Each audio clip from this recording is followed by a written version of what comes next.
El agua retrocede lentamente, oregonadience, como una cortina que se discorre en un escenario que ha permanecido oscuro durante décadas, y cuando el lago beaver desciende lo suficiente, durante esas cruel sequías de Arkansas cuando el sol martilla los Ozarks día tras día implacable, algo imposible emerge de la superficie, algo que no debería existir. Un fantasma hecho de piedra y concreto y sueños destrozados, un anfiteatro construido para que miles presenten el fin del mundo, y turistas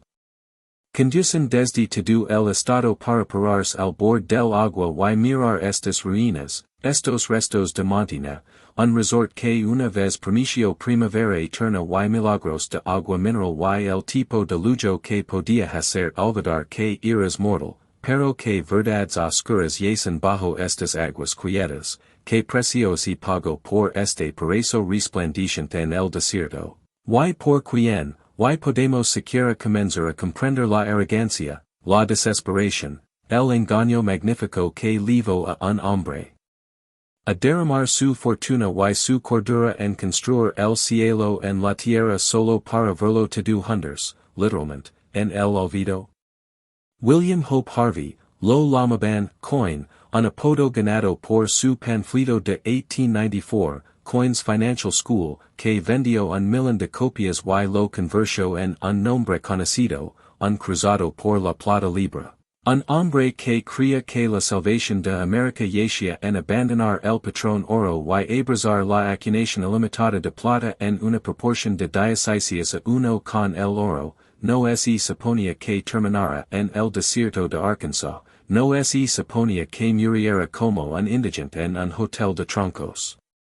De su propia creación, enterrado en una tumba de concreto de 40 toneladas que ella misma sería violentamente arrancada y movida cuando el gobierno decidió inundar su sueño, pero eso es exactamente lo que sucedió, y para entender cómo un hombre pudo ascender tan alto y caer tan bajo, como pudo transformar $100,000 en 1900, equivalent a aproximadamente $3.50 millions hoy, pero cuando se contabiliza el capital total recaudado a través de múltiples compañías de construcción hotelera y empresas ferroviarias, las cifras se hincha a más de $10 millions en moneda moderna, en un resort que atrayó a miles solo para verlo desmoronarse en ejecución hipotecaria y abandono. Debemos regresar al principio, a un hombre moldeado por el pánico financiero y la tragedia personal, a un hombre que hizo millones con su pluma y los perdió todos en una obsesión que consumió sus últimas décadas. Harvey nació en 1851 en Buffalo, West Virginia, enfermizo de niño, plagado de enfermedades que lo mantenían dentro, un forastero que observaba a los niños más fuertes jugar mientras él se sentaba a leer, estudiar, sonar con un mundo más allá de las limitaciones de su cuerpo débil, y ese estatus de forastero nunca lo abandonó, incluso cuando tuvo éxito. Incluso cuando sus escritos influyeron en campañas presidenciales y su nombre apareció en periódicos de costa a costa, porque Harvey siempre estaba luchando, siempre rabiando contra lo que veía como los intereses monetarios que estrangulaban a los estadounidenses comunes, los bancos y los defensores del oro y las élites orientales que él creía estaban manipulando el sistema contra los agricultores y trabajadores y cualquiera sin acceso a las palancas del poder. Y cuando William Jennings Bryan adoptó la plataforma de plata libre de Harvey para su campaña presidencial de 1896, ese electors en discurso de la Cruz de Oro, que sacudió la nación, declarando, no crucificarías a la humanidad en una cruz de oro, Harvey se sintió vindicado, se sintió poderoso, sintió que podía cambiar el mundo y rehacer América en algo más justo, más equitativo, más alineado con su visión de democracia económica, pero Bryan perdió contra William McKinley. Perdió rotundamente a pesar de la incansable campana de Harvey y sus panfletos persuasivos, y los sueños políticos de Harvey murieron con esa derrota, y luego vinieron las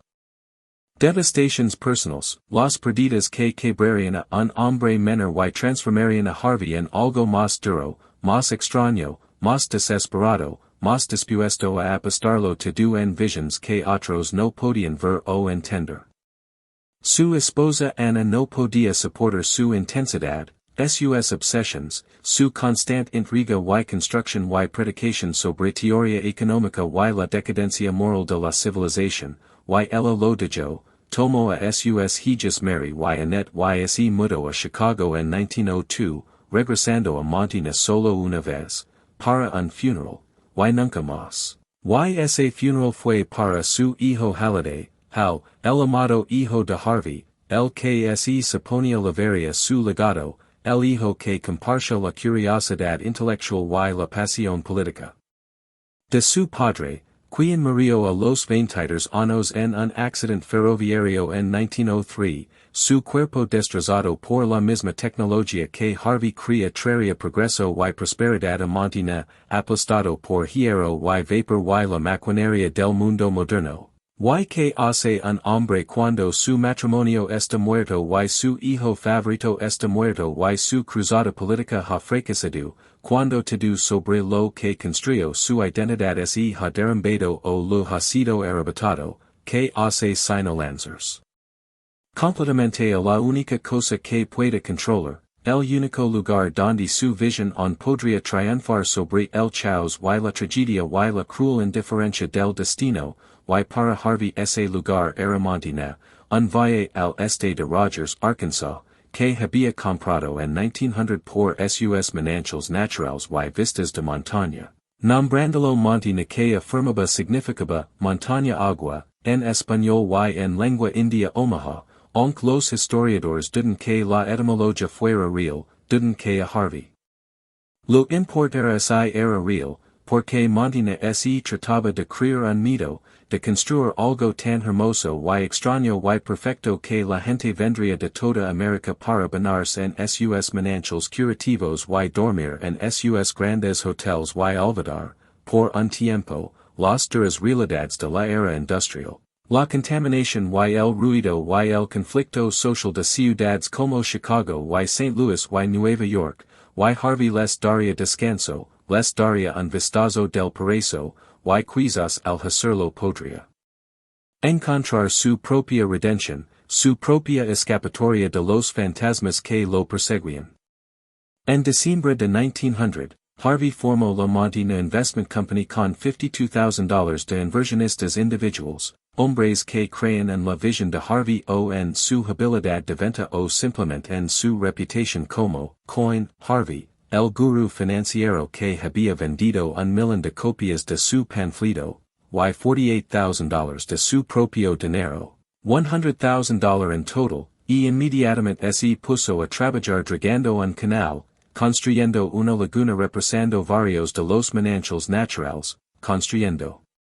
elegantes puentes y paseos arbolados, creando la infraestructura para su paraíso, transformando el desierto crudo de Ozark en algo que se asemejaba a los balnearios europeos sobre los que había leído, los grandes resorts de la selva negra de Alemania y los Alpes suizos, y para abril de 1901 el Hotel Montana estaba completo. Una estructura de madera de 3 pisos con 2 alas que se extendían 300 pies cada una, con amplios porches donde los huéspedes podían sentarse y respirar el aire de montaña y sentir como sus delincias se derrichan o al menos convencerse de que se derrichan, y la gran inauguración el 4 de mayo de 1901 fue, según el periódico Springfield Republican, el evento social más brillante que jamás haya ocurrido en esta sección, y marca el comienzo de una nueva era en el mundo social del noroeste de Arkansas. Y Harvey estuvo allí esa noche observando a la elite de la región bailar en su salón de baile, observando a mujeres en vestidos de seda y hombres en traje formal deslizarse por sus pisos pulidos, y debe haber sentido triunfante, debe haber creído que esto era solo el comienzo, que Montana crecería y se expandiría y se convertiría en uno de los principales resorts de America, rivalizando con hot springs y Saratoga Springs y todos los destinos de moda donde los ricos iban para ver y ser vistos, pero lo que nadie sabía, lo que Harvey mismo quizás no entendía completamente, era que este sueño requeriría transfusiones constantes de dinero, constant promotion y mendicidad por capital, porque un resort no solo se construye y se olvida. Debe ser alimentado, continuamente, con mantenimiento y personal y entretenimiento y publicidad, y Harvey acababa de comenzar a alimentar a la bestia que había creado, y esta bestia era insaciable, consumiría todo lo que tenía y exigiría más, siempre más. Importó una góndola de 50 pies de Italia en julio de 1901, pagó para enviarla a través del Atlántico y luego por ferrocarril a Arkansas, contrató a un gondolero italiano completo con camisa a rayas y sombrero de paja para lavar los huéspedes por su laguna desde el depósito del tren hasta el hotel, cantando canciones populares italianas mientras navegaba por el caso de agua artificial, y Harvey amaba decirles a los visitantes que Montana era el único lugar en América donde la góndola se encuentra con el tren, amaba el romance de Elo, la elegancia del viejo mundo transplantada a los Ozarks, la sugerencia de que podías encontrar Venecia en Arkansas si solo creas lo suficientemente fuerte y pagabas tu tarifa de habitación, y en agosto su hijo Hal y su cuñado abrieron la primera piscina cubierta de Arkansas, de 25 por 50 pies con toboganes de madera y trampolines y agua calentada. Imaginen eso, agua calentada en 1901, la ingeniería y el gasto requeridos para calentar una piscina lo suficientemente grande para nadar en un valle remoto de Arkansas sin líneas de gas natural o infraestructura moderna, y agregaron una bolera de 2 carriles con bolos que tenían que ser recolocados a mano, y canchas de tenis cuidadas diariamente, y Harvey ya estaba planeando hoteles más grandes y grandiosos. Porque un hotel no era suficiente, nunca sería suficiente para un hombre cuyas ambiciones no tenían techo, cuyo ego exigía monumentos que lo sobrevivirían, suya necesidad de probarse a sí mismo, a su esposa distanciada, a sus críticos, al establishment político que había rechazado sus teorías económicas, a todos los que alguna vez habían dudado de él. Lo impulsaba a construir incluso cuando las matemáticas de la rentabilidad se volvían cada vez más imposibles de justificar. Harvey necesitaba un ferrocarril, necesitaba una forma confiable de traer huéspedes las 5 miles desde Lowell, Arkansas, donde se detenía el St. Louis and San Francisco Railroad, la línea Frisco, hasta Montana, porque en 1900 había pocas carreteras adecuadas en los Ozarks. Solo caminos de carreta con cercas que se conversion en lodo intransitable cuando llovía, y los automóviles todavía eran juguetes impracticables para los extremadamente ricos, máquinas poco confiables que se descomponían constantemente y no podían manejar terreno accidentado, así que Harvey constituyó la Montana Railway Company en abril de 1902 con $250,000 en capital, más del doble de lo que había gastado en todo el desarrollo inicial, una suma asombrosa que debería haber dado una pausa pero no lo hizo porque Harvey operaba por fe y momentum ahora, creyendo que cada nueva inversión sería la que empujaría a Montana hacia una rentabilidad genuina, y compró una locomotora, un tender y un vagón de pasajeros del Frisco Railroad y construyó un gran depósito de troncos a lo largo del lago en Montana, rústico pero sustancial, diseñado para impresionar a los huéspedes que llegaban con su construcción sólida y promesa de aventura, y cuando la línea abrió el 19 de junio de 1902, el mismo William Jennings Bryan habló en la ceremonia. El viejo héroe de Harvey estuvo allí bautizando esta nueva empresa, prestando su fama y credibilidad al sueño de Harvey, y por un momento debe haber sentido como vindicación. Como el comienzo de algo verdaderamente grande, como si todos los países finalmente estuvieran cayendo en su lugar y Montana se convertiría en lo que Harvey imaginaba, un destino que combinaba curation natural con conveniencia moderna, que ofrecia escape sin sacrificar comodidad, que demostraba que la visión de Harvey era sólida y sus críticos estaban equivocados. Pero el ferrocarril fue un desastre casi desde el principio, su servicio errático porque mantener una línea secundaria de 5 miles requería atención y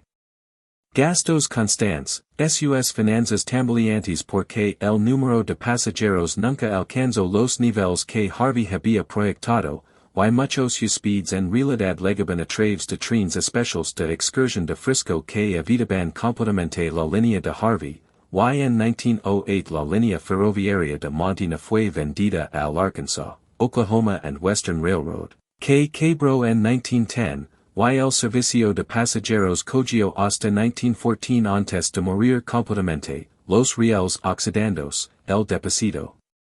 cayendo en mal estado, y esa debería haber sido la primera advertencia de Harvey, su primera señal clara de que Montana no iba a ser la mina de oro que había imaginado, que la economía no funcionaba y nunca funcionaría, pero Harvey no prestaba atención a las advertencias, nunca lo había hecho, y en lugar de retroceder duplicó la apuesta. Comenzó a planear más hotels, visions más grandiosas, como si la escala pura pudiera superar los problemas fundamentals de ubicación y mercado y la difícil personalidad del propio Harvey.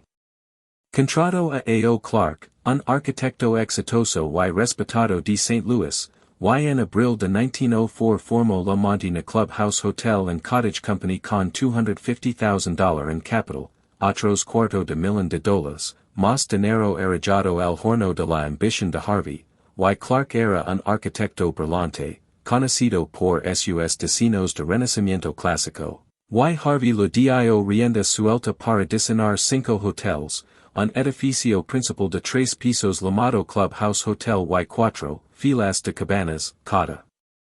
una nombrada por un estado que limita con Arkansas, Missouri, Oklahoma, Texas, Tennessee, y los dos primeros encargados fueron Missouri Row y el Clubhouse, y Missouri Row iba a ser magnífico, 46 pies de ancho y 305 pies de largo, construido con 8,000 troncos cosecados de los bosques circundantes de Ozark y 14,000 pies cúbicos de concreto vertido en el sitio, con tejas rojas para el techo enviadas desde Chicago porque Harvey quería autenticidad, quería elegancia europea, quería que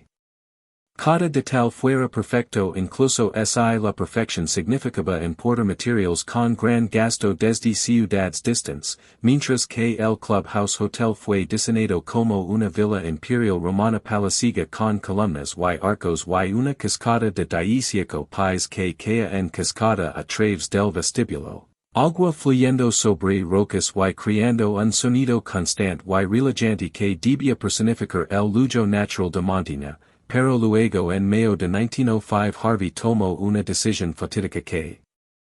reveló su vena autoritaria, su incapacidad para ver a los trabajadores como algo más que instrumentos de su voluntad, y pidió a los trabajadores de construcción que trabajaran más horas sin aumento de salario, simplemente exigió más trabajo por los mismos salarios porque necesitaba los hotels terminados más rápido y no podía o no quería pagar horas extras. Y los trabajadores se fueron a huelga, abandonaron el trabajo y exigieron un trato justo, y Harvey los despidió, a todos y cada uno, y hubo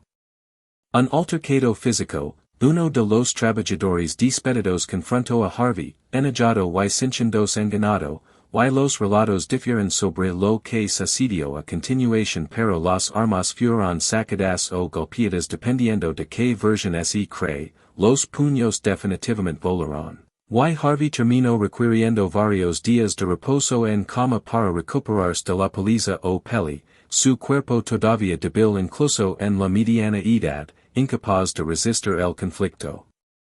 físico, y aunque la huelga finalmente se resolvió después de que Harvey cediera, el Clubhouse Hotel fue suspendido indefinidamente, para siempre inconcluso a pesar de su primer piso completo sentado allí como un monumento a la extralimitación de Harvey, una fundación de piedra y paredes parciales que lentamente se deteriorarían durante las siguientes décadas. Y todos los trabajadores se enfocaron en cambio en terminar Missouri Row, que abrió en septiembre de 1905 con tarifas de habitación de solo $1 por día y $6 por semana, precios tan bajos que uno debe preguntarse cómo Harvey esperaba recuperar su inversión masiva, cómo pensaba que podía cubrir los costos operativos y mucho menos los costos de capital, pero estaba construyendo para el volumen, para las masas, para la clase media estadounidense que necesitaba curación y escape y que vendría en tal número que los centavos se sumarían a prosperidad, o así creía él, así que necesitaba desesperadamente creer porque reconocer que su modelo de precios era insostenible significaría reconocer que todo el proyecto Montina era insostenible, y Harvey no podía permitirse ese tipo de claridad, no podía permitirse ver lo que todos a su alrededor estaban comenzando a entender. Con financiamiento de casi 300 nuevos accionistas, imaginen el discurso de ventas que Harvey debe haber hecho, las promesas de ganancias y prestigio, los prospectos cuidadosamente construidos que mostraban ingresos proyectados que no tenían relación con la realidad. El entusiasmo y la certeza que debe haber proyectado para convencer a casi 300 personas de invertir su dinero en otro hotel de Montina cuando las instalaciones existentes estaban luchando, comenzó la construcción de Oklahoma Row en 1907, otra construcción masiva de troncos y tallas con una torre de concreto de 3 pisos en su extremo sur que se convertiría en el remanente más icónico de Montina, visible sobre el agua durante décadas después de la inundación. Y Harvey estaba escribiendo cartas ansiosas a su esposa distanciada Ana durante este periodo. Cartas que revelan su pánico creciente bajo la fachada de confianza que mostraba a los inversionistas. Estoy tratando de salvar el barco de Hundió, escribió, la metáfora demasiado apropiada para un hombre que había construido su resort en un valle que hundía en área de agua, y Oklahoma Row finalmente abrió en 1909 con 40 habitaciones con luces eléctricas. Electricidad en el Arkansas rural en 1909 era en sí misma una maravilla, requiriendo generadores y cableado extenso, plumería interior con agua corriente y inodoros con descarga, comodidades que muchos estadounidenses urbanos todavía carecen, y agua de manantial corriendo directamente a las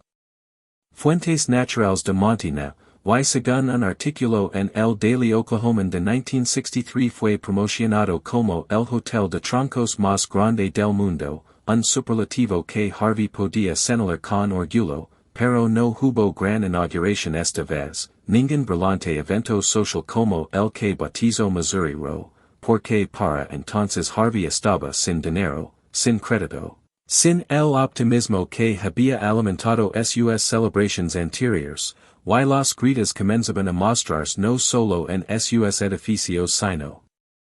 en toda su empresa, en la economía fundamental de operar un resort de lujo en el Arkansas rural en un momento en que los ricos de América tenían options desde los Catskills hasta California, desde Hot Springs hasta el Grand Hotel en Mackinac Island. Y Montina simplemente no podía competir con resorts establecidos que tenían mejor acceso, mejores reputations. Mejor todo excepto quizás la certeza mesiánica de William Hope Harvey de que su visión era justa y verdadera.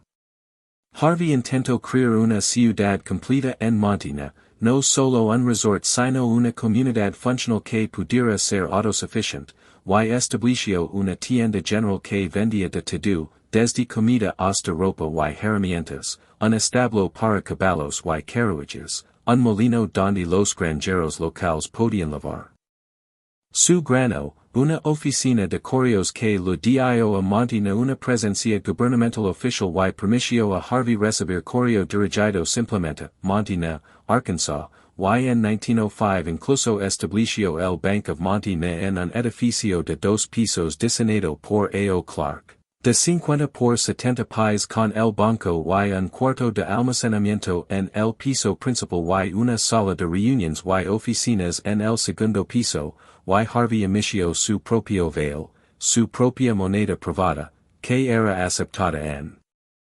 y alrededor de Montina, esencialmente creando una economía de ciudad empresa donde Harvey controlaba los medios de intercambio, y el veil era una forma de financiar sus operations mercantiles sin requerir capital operativo, compraría artículos con vales y prometería canjearlos dentro de 30 días, si el artículo no se vendía, el veil no tenía valor. Lo que lo dice todo sobre la precariedad de la situación financiera de Harvey, el filo de navaja sobre el que caminaba donde la confianza y la solvencia eran lo mismo, donde una mala temporada o una corrida en el banco podría desenredar todo, y esa mala temporada estaba llegando, era inevitable, porque la personalidad de Harvey, su naturaleza rígida, controladora, a menudo tiránica, estaba alejando a tantos huéspedes como atrae a su resort. Estaba creando una reputación que hacía que la gente pensara dos veces antes de reservar unas vacaciones en Montana. Harvey instituyó una política de luces apagadas a las 10 p.m., creyendo que dormir temprano y levantarse temprano eran moralmente superiores y promotores de la salud, que los estadounidenses modernos se quedaban despiertos demasiado tarde persiguiendo entretenimientos frívolos cuando deberían estar descansando y renovando sus cuerpos. Y al menos una vez cortó la electricidad principal de toda la ciudad para hacer cumplir su toque de queda, sumergiendo a Montana en la oscuridad mientras los huéspedes buscaban a tientas velas y maldicen al autocrata que había convertido sus vacaciones en un campo de entrenamiento, y esos huéspedes descontentos se fueron a la mañana siguiente, empacaron sus maletas y tomaron el tren de regreso a la civilización y dejaron malas resinas. Contaron a sus amigos sobre el lunático que dirigía Montana que trataba a los huéspedes que pagaban como niños que necesitaban disciplina, y Harvey también fue criticado por celebrar eventos los domingos cuando muchos estadounidenses creen que el sábado debería reservarse para descanso y adoración, y por prohibir niños del resort porque los encontraba ruidosos y disruptivos, y por prohibir personas que estaban visiblemente enfermas, esto en un resort cuyo principal argumento de venta eran sus manantiales minerales curativos, cuyo marketing completo enfatizaba recuperación y restauración. Y sin embargo Harvey rechazaría a huéspedes que mostraran síntomas de enfermedad porque temía que contaminaran a otros o murieran en las instalaciones y crearan mala publicidad, y comienzan a ver las contradicciones, las demandas imposibles que Harvey colocaba en su propia creación, queriendo que fuera tanto exclusiva como accesible, tanto moralmente recta como entretenida, tanto rentable como de principios, queriendo que sirviera a todos mientras atendía a sus prejuicios personales y creencias rígidas. Y estas contradicciones estaban desgarrando a Montana desde dentro mientras las fuerzas externas se reunían para destruirlo desde afuera. Para 1913 el ferrocarril de Montana había fracasado completamente, sus vías quedando en silencio, el depósito abandonado, y Harvey se dio cuenta de que los automóviles se estaban convirtiendo en la forma dominante de viaje, que el futuro pertenecía no a los trenes sino a las carreteras y la libertad personal que representaban los autos. Así que con energía característica fundó la Ozark Trails Association para promover la marcación y construcción de carreteras de calidad en toda la región, y declaró abierta y sin vergüenza, mi interés personal en los Ozark Trails es que todos conducen a Montana, aunque también reclamó motivos más altruistas, diciendo, mi inclinación core hacia hacer algo de naturaleza progresiva que promueva el bien colectivo, y ahora he concentrado toda esa inclinación en llevar a cabo el sistema de caminos conocido como Ozark Trails. Y este fue quizás el esfuerzo más exitoso de Harvey aparte de su panfleto original, Coins Financial School, creciendo desde una reunión inicial de promotores locales en Montana el 10 de julio de 1913. A una organización masiva que albergó a 7,000 delegados en Oklahoma City en 1916, construyendo grandes obeliscos a lo largo de senderos y rutas, listando los nombres de benefactors en monumentos de piedra que marcaban el camino para turistas en automóvil, nombrando y mercando y promoviendo el turismo en automóvil en los Ozarks con un entusiasmo y habilidad organizativa que Harvey no había logrado traer a Monty mismo. Pero incluso este éxito era de doble filo, una victoria que contenía las semillas de la derrota, porque cuanto mejores se volvían las carreteras, menos la gente necesitaba resorts de destino como Montina, podían recorrer el país, podían ver múltiples lugares en unas solas vacaciones en lugar de pasar semanas en un solo lugar. Podían conducir por los Ozarks y detenerse en Montina para almorzar y echar un vistazo rápido antes de seguir adelante, y el automóvil que Harvey pensó que salvaría su resort en realidad estaba contribuyendo a su obsolescencia, a la muerte de la gran era de los resorts que había hecho que lugares como Montina fueran brevemente viables, brevemente capaces de capturar y retener huéspedes para estancias prolongadas, y para 1920 cuando Harvey finalmente renunció como presidente de la Ozark Trails Association en una convention en Pittsburgh, Kansas, a la que asistieron solo 200 delegados. Beyond de 7,000 solo 4 años antes, debe haber sabido que este capítulo así estaba cerrando, debe haber sentido el peso de todos esos fracasos. Presionando sobre él como la montaña de tierra que creía que un día enterraría esos monumentos, y poco después, a mediados de la década de 1920, la Oficina de Caminos Públicos de EE.UU cambió todos los nombres de las carreteras de los nombres coloridos y históricos favorecidos por la Ozark Trails Association en números uniformes, y la organización perdió su relevancia y se disolvió en 1924, aunque muchos de los caminos cuyo desarrollo ayudaron a se convertirán en parte de la histórica Ruta 66. Así que quizás el legado de Harvey vivió de maneras que nunca anticipó, de maneras que beneficiaron a otros mientras él no recibió crédito en la ganancia. El Bank of Monty nació en 1914, los depositantes y prestamistas fueron pagados y cualquier fondo restante fue transferido a un banco en Rogers, y el ferrocarril estaba muerto desde hacía mucho. Y pocas casas o negocios permanentes habían sido construidos en Monty a pesar de la promoción interminable de Harvey y sus súplicas para que los colonos vinieran a construir una comunidad, y su hijo Tom se había ido en 1908 y nunca regresó, no podía soportar la intensidad y el autoritarismo de su padre, y su esposa Anna y las hijas Mary y Annette se habían ido a Chicago, viviendo sus propias vidas sin él, y él estaba muerto, enterrado en esa tumba de concreto que Harvey había construido en 1903, de gran tamaño y ostentosa incluso en el duelo, y Harvey estaba solo en Montina con sus sueños desmoronándose a su alrededor, financieramente arruinado, políticamente irrelevante, personalmente aislado, sin amigos excepto los pocos verdaderos creyentes que todavía veían en él el visionario que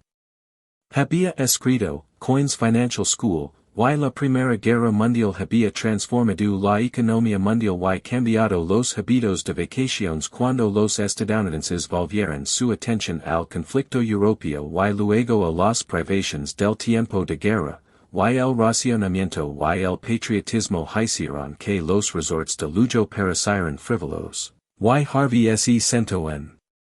su hotel, uno de los pocos edificios que todavía poseía, y miró lo que había construido y concluyó que todo era sin sentido, que la civilización misma estaba muriendo, que todo el experimento humano se precipitaba hacia el apocalipsis, y no estaba equivocado al ver venir el desastre, la guerra había matado a millones. La pandemia de gripe española de 1918 mató a millones más, y el tejido social parecía estar descarándose, pero la respuesta de Harvey no fue tratar de salvar Montina o salvar lo que pudiera, sino más bien girar completamente a una nueva obsesión, una visión más grandiosa y más extraña que cualquier cosa que hubiera intentado antes, y en febrero de 1920 publicó, Common Sense, un manifiesto anunciando su intención de dejar un mensaje para el futuro en forma de una pirámide. Un monumento para advertir a quien viniera después que nos habíamos destruido a nosotros mismos a través de la codicia y la locura y el abandono de la moneda de plata y los principios económicos sólidos. Harvey realizó una investigación profunda sobre la geología de las montañas Ozark, pasó meses leyendo trabajos científicos y consultando con geólogos, y afirmó que los Ozarks eran algunas de las montañas más antiguas del mundo, más antiguas que las Rocosas o los Apalaches, posiblemente las más antiguas de los Estados Unidos, intactas por la actividad volcánica y los terremotos que habían remodelado otras cordilleras, y creía que eventualmente, durante miles o millones de años, estas antiguas montañas se desmoronarían y llenarían el valle donde se encontraba montaña con limo y sedimento y roca triturada, aproximadamente 240 pies de escombros acumulándose durante lapsos de tiempo inimaginables, y planeó construir un obelisco de concreto masivo de 130 pies. Lo llamó una pirámide aunque su forma era más como el monumento a Washington. Suya piedra angular permanecería sobre los escombros para que los arqueólogos en el futuro distante la descubrieran, y dentro habría dos bóvedas de vidrio herméticamente selladas que contendrían los libros de Harvey explicando la civilización del siglo XX, explicando que había salido mal y por qué, junto con un globo terráqueo mostrando las naciones y imperios de 1920, una Biblia porque las personas futuras necesitaban entender los fundamentos religiosos de la civilización occidental, enciclopedias líneas del conocimiento de la época, periódicos mostrando las preocupaciones y conflictos cotidianos, y numerosos artículos pequeños ahora usados en la vida doméstica y industrial, desde el tamaño de una aguja y en el filer de seguridad hasta un victrola, fonógrafos y fotografías y herramientas y objetos domésticos, todo lo necesario para entender que había sido la humanidad antes de destruirse a sí misma, y la construcción estimada usaría 16,000 bolsas de cemento, 30,000 pies cúbicos de arena, 58,000 pies cúbicos de grava, toneladas de refuerzo de acero corrugado, y la Portland Cement Association, impresionada por la ambición de Harvey O. Quizás simplemente divertida por este anciano excéntrico, donó los servicios de uno de sus expertos, quien examinó los planes de Harvey y pronunció que se construía según las especificaciones, la pirámide no se deterioraría ni sufriría erosión y duraría más de 1,000,000 de años, y Harvey debe haber sentido reivindicado por esta opinión experta. Debe haber creído que finalmente estaba construyendo algo que sobreviviría a sus fracasos, que hablaría al futuro cuando todo lo demás que había construido se hubiera desmoronado en polvo. Para evitar que el agua subterránea en el valle interfiriera con la fundación y para apuntalar la colina baja para soportar el inmenso peso de la pirámide, Harvey construyó un muro de contención de 165 pies de largo de piedra y concreto, masivo y sobredimensionado como todo lo que Harvey tocaba, y también construyó un anfiteatro en terrazas aproximadamente semicircular en la base de la pirámide, excavando la tierra a partir de finales de 1923, y la construcción continuó esporádicamente durante los siguientes 5 años cada vez que Harvey podía reunir financiamiento y materiales de construcción y mano de obra, rogando por donaciones, vendiendo los activos restantes de montaña, hipotecando todo lo que todavía poseía. Y el anfiteatro fue construido sin planos ni planes arquitectónicos, A.O. Clark se había ido hacía mucho tiempo para ese punto. Se había mudado a otros proyectos y otros clientes que en realidad pagaban sus facturas, solo Harvey resolviéndolo en su mente día a día, creando una estructura irregular única con capacidad para entre 500 y 1,000 personas dependiendo de qué tan apretadas se empaquetaran. Con una pequeña isla en el medio con dos silas de concreto y un sofá de concreto donde las orquestas podían tocar o los oradores podían hacer presentations, y Harvey dedicó el anfiteatro ante 500 personas en 1928, y siguiendo la manía egipcia que se apoderó de América después del descubrimiento de la tumba del rey Tutankamón en 1922, esa fascinación mundial con civilizations antiguas y sus intentos de hablar al futuro a través de monumentos, el proyecto de pirámide de Harvey despertó un enorme interés, fue reportado en periódicos en todos los Estados Unidos, desde el New York Times hasta seminarios de pueblos pequeños. Y decenas de miles de personas vinieron a Montana durante la década de 1920 para ver su progreso, buscadores de curiosidades y verdaderos creyentes, familias en paseos dominicos y reporteros buscando una historia, y 20,000 visitantes fueron registrados en solo un periodo de 4 meses en 1928, y por un momento Harvey debe haber sentido reivindicado nuevamente, debe haber creído que finalmente la gente estaba escuchando, estaba entendiendo la importancia de lo que estaba tratando de construir. Estaba reconociendo su genio incluso si no comprendían completamente su mensaje apocalíptico, pero agotó sus fondos construyendo el anfiteatro, nunca. Ni siquiera comenzó la construcción de la pirámide misma, nunca versió una sola bolsa de cemento para el monumento real que se suponía sería su obra maestra, y en enero de 1929 incorporó la Pyramid Association para cumplir sus planes en caso de su muerte. Redactó estatutos y nombró fideicomisarios y estimó el costo de la pirámide en $75,000, una fortuna que no tenía perspectiva realista de recaudar, pero el crack bursátil de 1929 terminó toda construcción, terminó toda esperanza de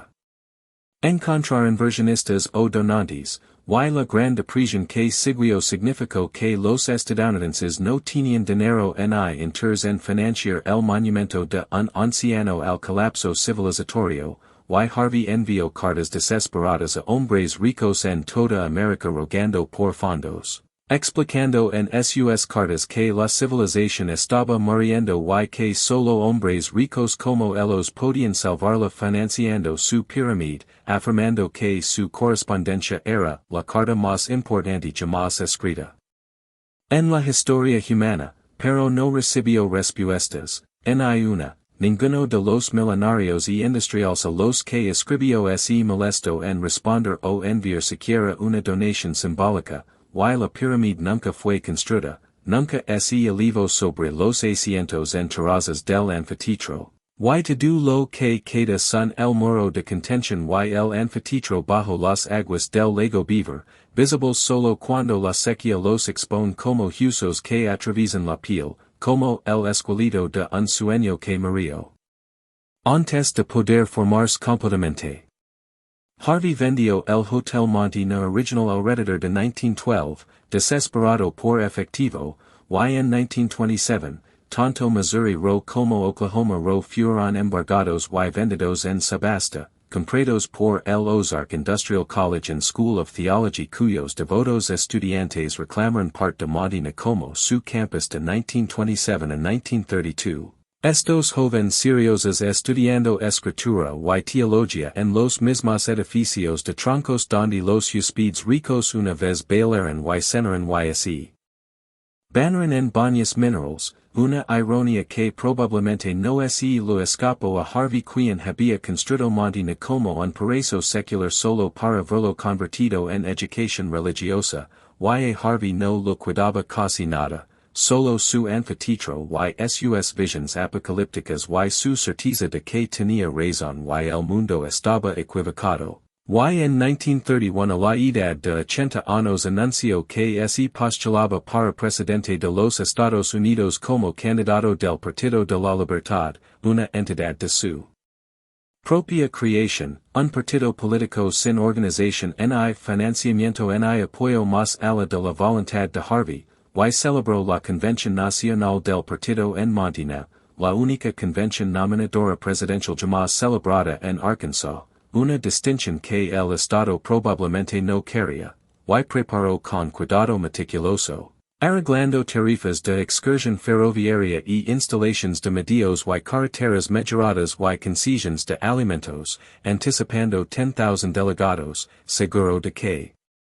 los estadounidenses finalmente estaban listos para abrazar sus teorías económicas y elegirlo presidente, puso una carpa en el anfiteatro y colocó sillas plegables y instaló un sistema de amplificación para proyectar las voces de los oradores a los miles que seguramente asistirían, pero solo abrazaron 786 delegados. Solo 786 personas de una nación de 120 millones, eligibles para asistir solo se certificaban que habían leído y estaban de acuerdo con cada principio en el libro más reciente. Harvey, the book, que trataba sobre los efectos dañinos de la usura por parte del gobierno y los bancos, y Harvey fue el único candidato en el que los delegados pudieron ponerse de acuerdo porque quien más se postularía como candidato de un partido que solo existía en la imaginación de un hombre. Y Franklin Delano Roosevelt ganó la elección presidencial de 1932 en una avalancha, levandos 42 de 48 estados y iniciando el New Deal, mientras Harvey solo obtuvo 53,000 votos en todo el país, 53,000 de casi 40 millones emitidos, y solo 2 votos en el condado de Benton, su condado natal donde había vivido durante 3 décadas y vertido su fortuna en la construcción de montaña. Solo 2 personas que lo conocen personalmente pensaron que debía ser presidente, y como debía haber sentido eso. Saber que incluso sus vecinos lo rechazaban, que su visión era tan allana, tan extrema, tan divorciada de la realidad que no podía ni siquiera lavarse el lugar donde había vertido su fortuna y su corazón, no podía convencer a las personas que habían visto cómo construía y luchaba y fracasaba de que merecía una oportunidad más, una oportunidad final para demostrar que había tenido razón todo el tiempo. Harvey murió el 11 de febrero de 1936 en Monte na la edad de 84 años por peritonitis tras un ataque de gripe intestinal, murió con dolor en el entorno rústico que había creado, murió con un saldo bancario de exactamente $138, deuda de $3,000 y sin testamento. Ningún documento legal distribuyendo sus activos restantes o articulando sus deseos finales, y los tribunales decidieron que su propiedad restante pertenecía a su segunda esposa Malik Harvey quien había sido su secretaria antes de convertirse en su cónyuge, y ella vendió todo inmediatamente y se mudó a Springfield, Missouri, para nunca regresar a Montana, nunca mirar atrás al lugar que había consumido los últimos años de su esposo, y la tumba de Harvey. Ese mausoleo de concreto de 40 toneladas que había construido para él en 1903 y donde su propio ataúd de pino fue colocado junto al de su hijo en un estuche de vidrio lino de copias de sus libros y papeles, sellado en vidrio como si fuera una exhibición en su propio museo. Esa tumba ni siquiera podría descansar en paz porque en la década de 1960 el cuerpo de ingenieros del ejército de EE.UU comenzó la construcción de la presa Beaver en el río White para crear un lago masivo de control de inundaciones, y el Montana de Harvey estaba directamente en la zona de inundación, y todo tenía que ser movido o destruido, rubicado o demolido para dar paso al progreso, y la tumba requirió 2 compañías de mudanzas 9 días para rubicarla porque pesaba 40 toneladas y el camión de la primera compañía no pudo manejar la carga. Y incluso con un camión más fuerte la tumba se agrietó durante la mudanza, aparecieron fisuras en el concreto que Harvey había vertido con tanto cuidado, y los amigos de Harvey, los Berry Grahams, donaron una nueva parcela de cementerio en terreno más alto, un acto de gracia para un hombre que había alienado a tantos durante su vida, pero la vista que Harvey había planeado para su descanso eterno, con vista a su anfiteatro y sitio de la pirámide, con vista a Montana y el valle que había transformado, esa vistas y había ido. Ahogada bajo 40 y 4 miles de lego, y para junio de 1966 el lago Beaver estaba a plena altura y monte no había efectivamente dejado de existir. Excepto como un recuerdo y una historia que los lugarinos contaban sobre el millonario loco que trató de construir el paraíso y terminó construyendo una tumba para sus sueños así como para su cuerpo. Los hoteles fueron desmontados si podían moverse o simplemente si les permitió hundir bajo las aguas crecientes si no podían. Missouri ro colapsando en escombros para 1956, sus troncos masivos pudriendos y la fundación de concreto desmoronandos. Oklahoma ro operando bajo varios nombres y dueños a través de las décadas. El Clubhouse Hotel en las décadas de 1930 y 40. Luego albergando brevemente padres de niñas que asisten al Camp Joiselle, luego las Palace Art Galleries en 1955 cuando un comerciante de antigüedades llamado Dallas Barak lo convirtió esperando que el esplendor del viejo hotel solo agrega su valor, tratando de provocar el glamour desvanecido de Montina para vender muebles y pinturas y objetos decorativos. Hasta que luego la inundación y el agua subió y los edificios que no podían moverse fueron abandonados al lago, y la torre de concreto de 3 pisos de Oklahoma ro permaneció visible durante décadas, un centinela solitario que se elevaba del agua. Cuando los niveles del lago bajaban durante los años secos, 20 o 30 pies de torre de concreto rompiendo la superficie como el mástil de un barco hundido. Atrayendo turistas y fotógrafos y exploradores urbanos que escalarían sus lados desmoronandos y pintarían con aerosol sus nombres y romperían pedazos como recuerdos y festejarían en su interior hueco, y el cuerpo de ingenieros erigió carteles advirtiendo a la gente que se mantuviera el jada pero venían de todos modos, atraídos por él. Romance de las ruinas y la emoción transgresora de entrar sin autorización en un pueblo fantasma ahogado, hasta que finalmente en febrero de 2023 el cuerpo de ingenieros demolió incluso ese último remanente, trajo equipo pesado y explosivos y redujo la torre a escombros bajo el agua, citando vandalismo continuo y peligros de salud por personas que caen o se lesionaban explorando la estructura deteriorada. Barrando el último rastro visible de los grandes hoteles de Harvey del Paisage, y sin embargo cuando el lago Beaver baja lo suficiente durante sequías severas, durante años como 1977 cuando el lago bajó más de 27 pies por debajo de su profundidad promedio, o 2006, o 2012, o 2024, el anfiteatro emerge nuevamente. Ese extraño teatro en terrazas construido para audiencias que presenciarían el fin de la civilización, construido para un propósito que nunca cumplió porque la civilización que se suponía debía memorializar no terminó, al menos no cuando o como Harvey lo predijo. Y la gente todavía viene a verlo, todavía conduce hasta el lanzamiento de boats en Montina y camina a través del lecho del lago expuesto, sus zapatos hundiendos en lodo y sedimento, para escalar los niveles de piedra del anfiteatro y sentarse en los asientos que Harvey construyó y tratar de imaginar lo que él imaginó, tratar de entender que impulsó a un hombre a construir monumentos al apocalipsis en el desierto de Arkansas mientras su resort se desmoronaba a su alrededor y su fortuna se drenaba y todos los que lo amaban se iban o morían.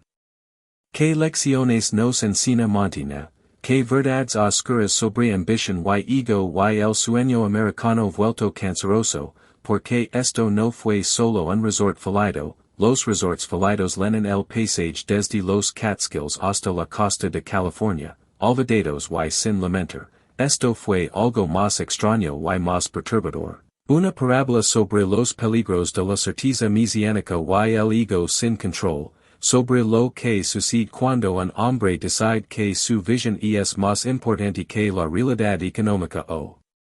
las relaciones humanas o las matemáticas básicas de la rentabilidad, y Harvey hizo su fortuna escribiendo sobre injusticia económica, exponiendo las formas en que los bancos y los defensores del patrón oro estaban manipulando el sistema contra los estadounidenses comunes, y luego versió esa fortuna en crear su propio reino feudal. Su propio paraíso controlado donde hacía las reglas y las hacía cumplir con tirania, donde prohibía niños y personas enfermas y cualquiera que no se conformara a su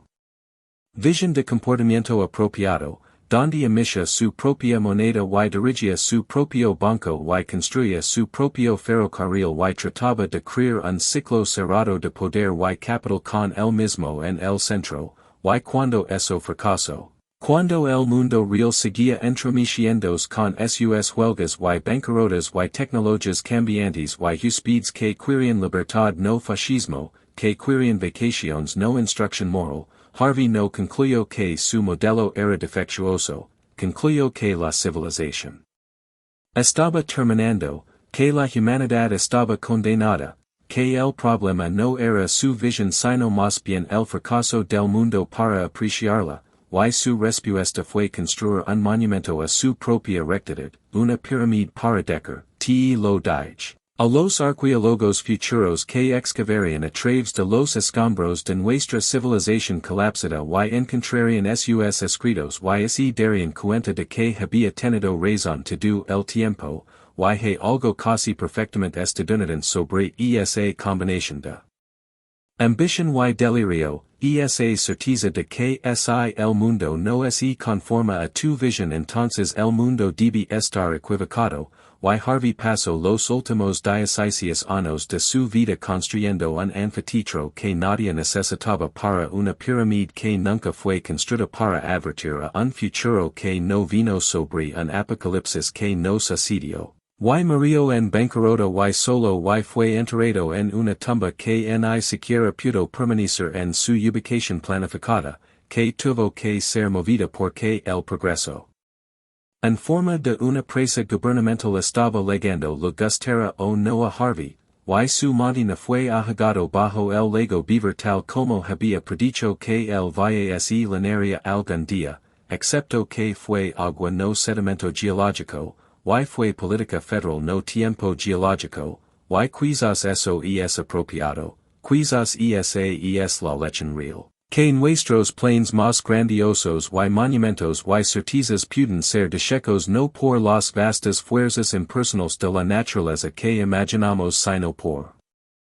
realidades económicas simples y decisiones gubernamentales y tecnologías cambiantes y el hecho brutal de que el mundo sigue adelante quieras o no, que tu visión solo importa si otras personas la compran, literalmente la compran con sus dólares y su tiempo y su creencia, y cuando dejan de comprar toda la fantasia elaborada colapsa, y en el caso de Harvey literalmente se hundió bajo las olas, bajo 44 miles de lago que cubra sus sueños más completamente de lo que cualquier montaña de sedimento jamás podría. Montañas bajo el agua la mayor parte del año, sus hotels desaparecidos o demolidos, su pirámide nunca construida, su banco cerrado en 1914, su ferrocarril abandonado, su oficina de correos clausurada, su anfiteatro visible solo cuando la sequía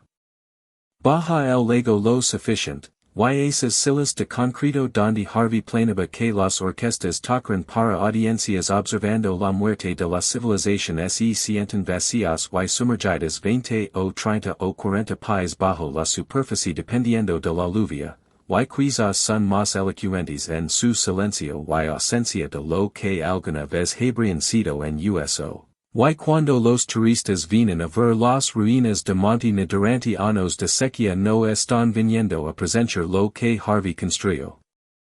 sino lo que no logró construir, no para admirar su visión sino para maravillarse de su locura, no para validar sus advertencias sino para maravillarse de su unequivocado un hombre podía estar mientras permanecía tan absolutamente convencido de su rectitud,